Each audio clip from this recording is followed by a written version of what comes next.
You need to hear this if you've ever dreamed of the Federal Reserve Venmoing you rent money. Spoiler, there's a reason they don't. Let's break it down. Think of the Federal Reserve as a giant water factory. Commercial banks? They're the plumbers, making sure clean money gets to every faucet, aka your bank account. If the Fed tried to run pipes to every house itself, it'd be chaos. Imagine the DMV, but for money. Now here's where it gets wild. Commercial banks don't just move money, they actually create it. When you take out a loan, banks multiply what the Fed gave them, making more cash flow through the system. If the Fed handed money straight to everyone, this money magic would disappear, and so would the economy's energy.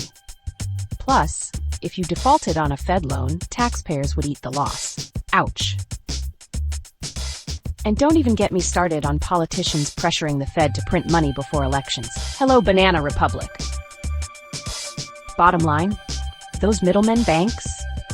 They're not just gatekeepers, they're the system's secret sauce.